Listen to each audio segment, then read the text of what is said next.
Gold, trusted gold buyers. మీరు తాకట్టు పెట్టిన బంగారాన్ని విడిపించి ఈ రోజు ఉన్న మార్కెట్ ధరకు కొనబడను. నమస్కారం సార్. నమస్కారం మాస్టారు. మనవడు ఉద్యోగం కోసం ఎవరు రావటం ఏం బాగాలేదు. ఉద్యోగం ఎవరికి కావాలో ఆ క్యాండిడేట్ రావాలి. ఉద్యోగం నాకేనండి. మీకా? అయినా రిటైర్ అయ్యాక హాయిగా కృష్ణారామ అనుకోక ఈ వయసులో మీకు ఉద్యోగం ఎందుకని బాబాయ్ గారు? నాకు ఇంతవరకు ఉద్యోగం రాలేదు. నేను ఇంతవరకు 9,998 ఇంటర్వ్యూలకు వెళ్ళాను. ఉద్యోగం రాలేదు. మరి ఇంకే మరో 2 పూర్తి చేసేయండి. 10,000 పూర్తి అయ్యాక ఏకంగా గిన్నిస్ బుక్ లోకి ఎక్కేయచ్చు. వెళ్ళండి బాబాయ్ గారు. ఒరే ఆశయ, అయ్యా ఏమిటా ఇది? ఏంటి సార్? అంతా ఏజ్ రోహంకి వచ్చినట్లు 60 ఏళ్ళు పైబడ్డ వాళ్ళు వస్తున్నారు. కుర్రోళ్ళని అమ్మాయిని అట్నుంచి పంపించేస్తున్నావా? ఎంత మాట సార్, మనకు మామూలుతో తప్ప మనుషులతో సంబంధం లేదండి.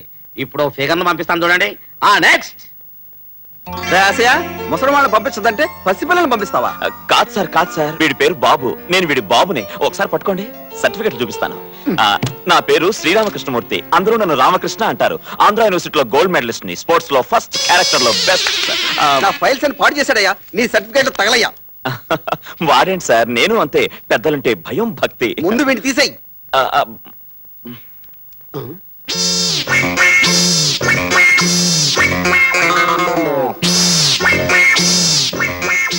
Get out. అది కాదు సార్, ఇప్పుడు I say get out. Okay. Important papers నాశనం అయిపోయాయి. మేము ఇన్కమ్ ట్యాక్స్ ఆఫీస్ నుంచి వస్తున్నాం.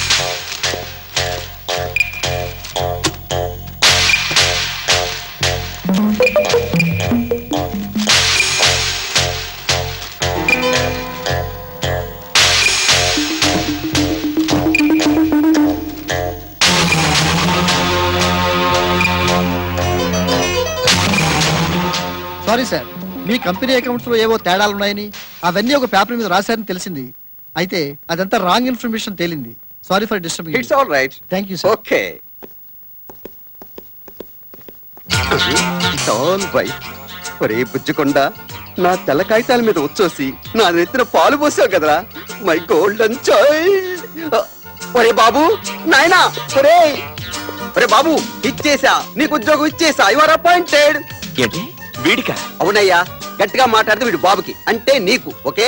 సారీ సార్, ఇంత క్రితం ఆ వెధవ పోసిన ఉత్సవంలో మీ కాగితాలు పాడైపోయాయి. షటప్. వీడు కాగితాలు పాడు చేస్తేనే నా జీవితాన్ని బాగు చేశాడు. పైగా వీడి పోసింది వచ్చా మన పిచ్చి గాని ద్రావకం. అవును, నువ్వు కెమిస్ట్రీ చదువుకోలేదా? లేదు సార్, బీకామ్ చదివాను. అయితే నీకు తెలియదులే.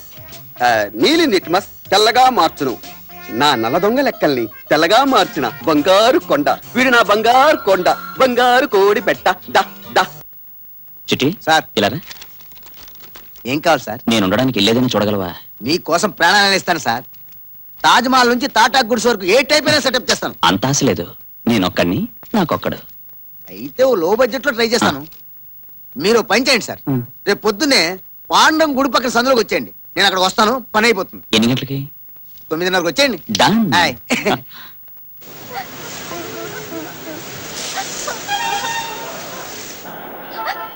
నన్ను క్షమించక్క. నర్మయ్, రాణి శిష్యుని అని చెప్పుకోవడానికి నీకు సిగ్గులేదు?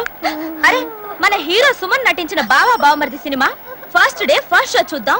కన్న తండ్రి జేబుకి కన్నం వేసి 100 రూపాయలు పట్టా అంటే ఒట్టి చేతులతో వస్తావా?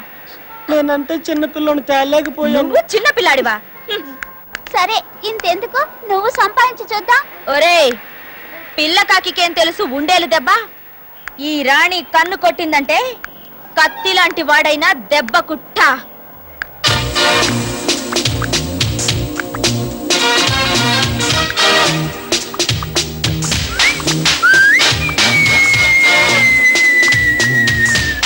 అక్క, ఎవడో కొత్త సెల్ఫీ. ఒరేయ్, మన బాస్ హీరో సుమన్ లేడు? ఇతన్నే దెబ్బ కొట్టి మనం సుమన్ సినిమా చూద్దాం. నేను చిత్త కొడుతూ ఉంటాను. చెవు తెగిన మేకల్లా అరవండి. అరవండ్రా. ఆగండి. ఏంటమ్మా, పసిపిల్లలు కొట్టి చంపేస్తావా? చచ్చిపోయినా బాగుండేది, ఈడ వదిలిపోయేది. అదేంటమ్మా, కన్న బిడ్డలు అంత మాటలంటావు? వీళ్ళు నా కన్న బిడ్డలా? నీ కంటికి నేనేమైనా ముసల్దాన్లా కనిపిస్తున్నారా? చచ్చా, అలా కాదు. అంతా అమ్మ అమ్మ అని ఏడుస్తుంటే చిత్త కొడుతుంటే అమ్మ అని ఏడవుతాయా? వాళ్ళు తల్లి తండ్రి లేని అనాథలు. నా తమ్ముళ్ళు. తమ్ముళ్ళా? మీ నాన్నగారు ఏం చేస్తుంటారు? మా నాన్న పిల్లల్ని కంటూ అప్పుడప్పుడు ఉద్యోగం చేస్తుండేవారు. ఉన్నట్టుండే గవర్నమెంట్ వాళ్ళు ఫ్యామిలీ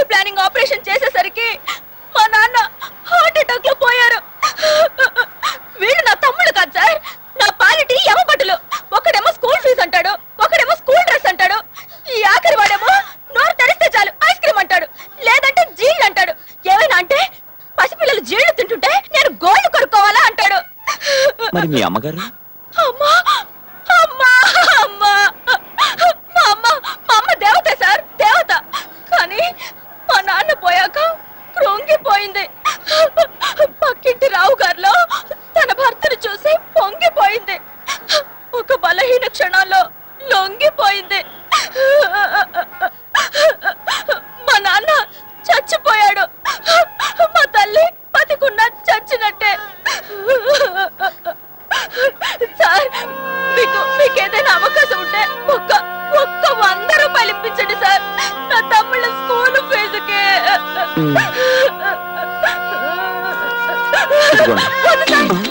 ఆ ముగ్గురికి ఇస్తే 3 ముక్కలు చేస్తారు. నేను నా చెస్ట్ బ్యాంక్ లో దాచుకుంటాను. Thank you sir. రండ్రా. Thank you sir. Ramakrishna garu, ఇక్కడ రండి. ఏమిటి ఈ బోర్డు చూసి ఆశ్చర్యపోతున్నారా? అవును, జనరల్ గా బ్రహ్మచారులకు ఇవ్వమని కదా పెడతారు. మీరేం కంగారు పడకండి. వివి నరసింహం అంటే వీర వెంకట నరసింహం, సామాన్యుడు కాదు. ఈ బోర్డు పెట్టి 2 కూతురు పెళ్లిళ్ళు పావలా ఖర్చు లేకుండా చేసి పడేశాడు.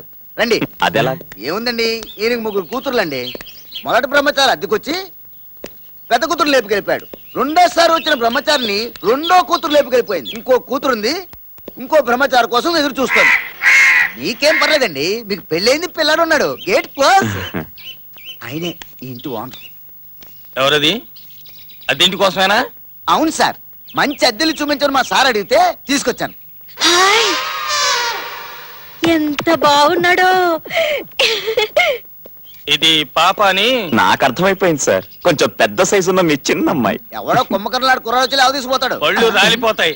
ఇది పాప అని నా భార్య, నా పెళ్ళం, నా కర్మపత్ని. నీ పేరేమిటి? రామకృష్ణ. నువ్వు భలేగున్నావు. నీ మీసాలైతే మరీను. పరాయి మొగాడి కనిపిస్తే చాలు దీనికి. పరాయి వాడిని పట్టుకుని నీ మీసాలు బాగున్నాయి, గడ్డాలు బాగున్నాయి అంటే ఒళ్ళు మండుకొస్తుంది. నేనేమైనా ఛాతి బాగుందన్నా? నేను అసలే వీర వెంకట నరసింహాన్ని. గర్జిస్తా, గాండ్రేస్తా. సర్లేండి, జుట్టు పొడుగ్గా ఉన్నంత మాత్రాన జూలైపోతుందా? పేరున్నంత మాత్రాన నరసింహం సింహం అయిపోతాడా? చూడండి, అందం అంటే అది. మీరున్నారు ఎందుకు? అలాగే కన్నావుగా 3 కూతుళ్ళని. నువ్వు లోపలికి తగలడు, నేను వాళ్ళకి ఇల్లు చూపించి వస్తా. నువ్వు దయచేయి నాయనా. రండి. ఇప్పుడు మా తాతల కాలం నాటి ఇల్లు ఇది. పెట్టు జాగ్రత్త. చూసావుగా, ఎండాకాలం వచ్చిందంటే చల్లగా ఉంటుంది, శీతాకాలం వచ్చిందంటే వెచ్చగా ఉంటుంది. ఏరి కండిషన్ అనుకో, ఎదురుకుండా సముద్రం. ఏం గాలి, ఏం గాలి. అవును, ఈ పిల్లాడెవరు? మా అబ్బాయి సార్. నీ పిల్లాడా? ఏమయ్యా, బయట బోర్డు చూడలేదా? పెళ్లి అయిన వాళ్ళకి ఇవ్వనని చెప్పాను కదా. అబ్బా, అంత అన్యాయంగా మాట్లాడకండి. ఆయన నెల జీతం ఎంతో తెలుసా అండి? 3000. పైన చిల్లర ఎంత వస్తుందో తెలుసా అండి? 2000. ఆయన పాదం మంచిదండి, ఎక్కడ అడుగు పెడితే అక్కడ శుభకార్యం. అంత దాకా ఎందుకండి? మొదటి రోజు ఆఫీసులో అడుగు పెట్టాడండి, వాడు ప్రమోషన్ వచ్చిందండి. 2వ రోజు ఆఫీసులో అడుగు పెట్టాడండి, అందరికి లోన్ శాంక్షన్ అయిపోయాయి. 3వ రోజు అడుగు పెట్టాడండి, మా హెడ్ క్లర్క్ పెద్ద అమ్మాయి పెద్ద మనిషి అయిందండి. మరి ఏమనుకున్నారు? అందుకే ఆ బచ్చాలను ఉంది బాను బప్పాస్. అయితే అద్దె 1000 రూపాయలు. ఏంటి అమ్మాయి ఇక్కడుంది? ఇంకెక్కడ ఉంటుంది? అది కాదండి, పాప అమ్మాయి తండ్రి పోయాడు, తల్లి ఎవరితోనో లేచిపోయింది. 3 తమ్ముళ్లతో నానా ఇబ్బంది పడుతుంటే నేనే 100 రూపాయలు ఇచ్చాను. నీకేమైనా సిగ్గు, లజ్జ, మంచి చెడ్డ ఉన్నాయా? ఏంటి అమ్మాయిని అలా చెప్తున్నారు? ఈ అమ్మాయి మీకు ముందే తెలుసా? 16 ఏళ్ల నుంచి తెలుసు. అది పుట్టి 16 ఏళ్ళు అయింది గనక నా కూతురయ్యా. ఏమిటా ఇది? చాలా అందంగా ఉంటే కాస్త అల్లరి చేశాను. అవంతా ఇచ్చేయి. అఘోరించావులే, క్షమించవయ్యా. ఏదో పసిపిల్ల, చిన్నతనం. ఆ 100 అడ్వాన్స్ కింద ఉంచేసుకుంటున్నా. ఎప్పుడు దిగుతున్నట్టు? దిగిపోయినట్టే. ఇల్లు నాకు నచ్చింది. చాలా సంతోషం. పోతే అసలు విషయం మర్చిపోయాను. నోనో, మా ఆవిడ ఉందిగా, చాలు. బాత్రూమ్ ఒక్కటే ఉంది, అది కింద ఉంది. చెంబు పట్టుకుని రోడ్డు మీద పడకుండా ఒక్కటైనా ఉంది. సంతోషపడండి. రండి చెప్తాను, ఇంకేం ఆలోచించదు.